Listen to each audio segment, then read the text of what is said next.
Hey there, this is Christian Horner, and this is the video for Quizizz for A5. And to start this, you need to sign up for Quizizz. Easiest way to do that is to go to quizizz.com. Notice how it's spelled.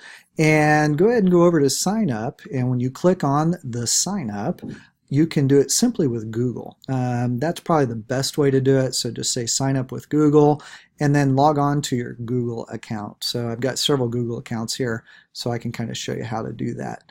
Once you get in, you're set and you're ready to go. The next thing that you'll need to do, so I'm going to log in. Whenever you need to log in, you just go to quizizz.com, click the login, and then you can log in with Google. Or if you want to use another email address that's not Google certified, then you can do that. You'll just have to remember your password as you go. So I've gone to quizizz.com and it says choose an account. I'm going to choose my school account here, and it will automatically take me in. So this is the interface and kind of what it looks like. You can create new quizzes, you can find a quiz. So this is really nice because if you use this program, which is absolutely free, you can just type in AP Physics 1 and you'll see a bunch of different things here for AP Physics 1 that other people have created. Always double check them. They're not always 100% correct, but it's a nice little resource for you to be able to do.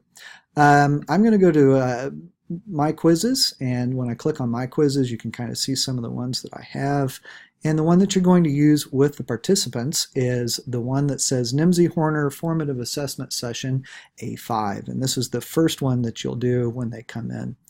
If you click on it, you'll see the questions that are here. And each one of the questions has a time limit, and that time limit is 30 seconds. You can change those time limits if you want to change those. I think one here said 60 seconds, so I'm going to go ahead and I need to change it at some point, so I'll go back in and do that. The easiest way to change the length of time on a question is just go to Edit, and then you'll see the times down on the bottom. So I'm going to go down here and I'm going to make this one 30 seconds. If you really think you can get away with 20 seconds with the participants, that might be a good idea. Give them a little less time, make them feel the heat of a time test. But this is a nice thing for your students, and then for the participant students is this is a timed test, and that helps them get used to kind of that time crunch that they'll see. So now that I'm done, I'm just going to say finish quiz. I've changed some things that I wanted to change. You can change order, do anything you want to. To get to this NMSI Horner Formative Assessment Session A5, you can just use the link that's here. It's just a bit.ly link, and you just want to type in Horner Quizzes NMSI, and it will take you to a folder that will have this and some other quizzes in it. So pretty easy to do. If you go to that link, it will bring you here, and the thing that you'll want to do now is duplicate it. So you'll just want to go down to duplicate, and once you duplicate it, it will save it, and it says quiz duplicated down in the bottom. Now that I've done that, you'll probably want to go in and edit it and change the name. You can put in whatever you want to. You could just type in Formative Assessment Quizzes, however you want to do it. To change the name, just click on Edit. And then there is a little pencil thing here. You can click on it and you can change the name so that you can kind of see what it is. So now I'm done changing the name. I'm ready to present to my people so we can kind of see what happens. To do that, you don't want to assign it as homework. Instead, you want to do the play live. So I'm going to click on the play live. And it says shuffle the question, shuffle the answer options, show the answers after questions, and then show quiz review. There's a timer, a leaderboard. They'll play music. I'm going to turn that off just for this case. And then there are a lot of different meme sets that you can use, kind of fun things that the participants will see. If you don't want those, you can turn those off. So what we'll do is we're going to go ahead and say proceed. It will, well, I'm going to do, there we go. It will bring up the screen that you want to show your participants. So what I'm going to do here is I'm going to split my screen. They're going to go to join.quizizz.com. So I'm going to come over here. I've already entered that in, And I'm going to split the screen so that you can see both. All right, so here we go. This side, participant, this side is you. Really easy to do. So I'm going to enter the 6-digit code, 880809, and I'm going to say proceed. And when I do that, it wants me to enter a name. So I'm just going to put in my first name here, and then I'm going to say start.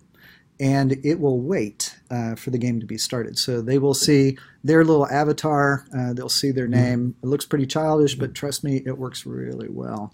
On your side, you will see a participant. So you'll see one participant, you'll see my name there. If we make this a little bit bigger, so if I'm going to move this over, and then I'm going to go here, there we go.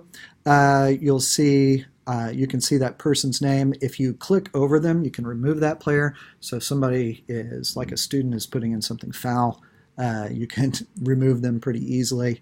But you also will know who it is as you go through. I always tell my kids to put in their last name, and then that way I can go through and take some data for what I need.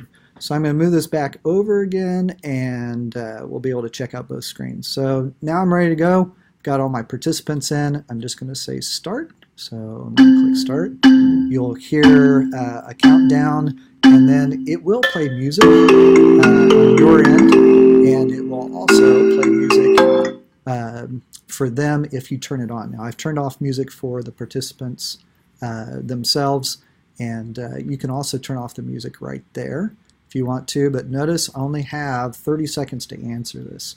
So I'm going to go in, and I'm going to click on an answer here, and if you get it right, you get points, and then they'll give them a meme. And this is a move at your own pace. So now they've got 30 seconds again to answer the next one, and I'll get that one right. And so we're just going to keep going through these. I know the memes are kind of funny, might irritate some people. That's just the way it is. And you just keep going through. Oops, I missed one. And then we'll just keep going. Now, when the game is over, or when you are done, you'll see that everybody should have a full bar all the way across. So we're not going to go through all 17 here. We're just going to go ahead and say end game. So I'm going to click on that. I'm going to end it a little bit early.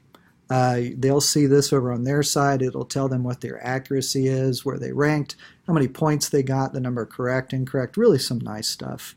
You will see the same type of thing. So I'm going to move this screen over again. In fact, I'm just going to make it a little bit bigger this way, and made it a little bit too big there. Okay, so let's try this again. Go ahead and close off some of this stuff. And all right, so now we can kind of see some of that formative stuff that is really important. And you'll want to show this to the participants too when you're done. The question took the longest time, the toughest question, interesting facts, class accuracy, and then you can actually see each one of the players down on the bottom, and you can see how they did, kind of what questions they got right and which ones they missed. You'll notice that it says I got question 7 right, but I missed 13, but we didn't go through that many, and it's because it's randomizing these.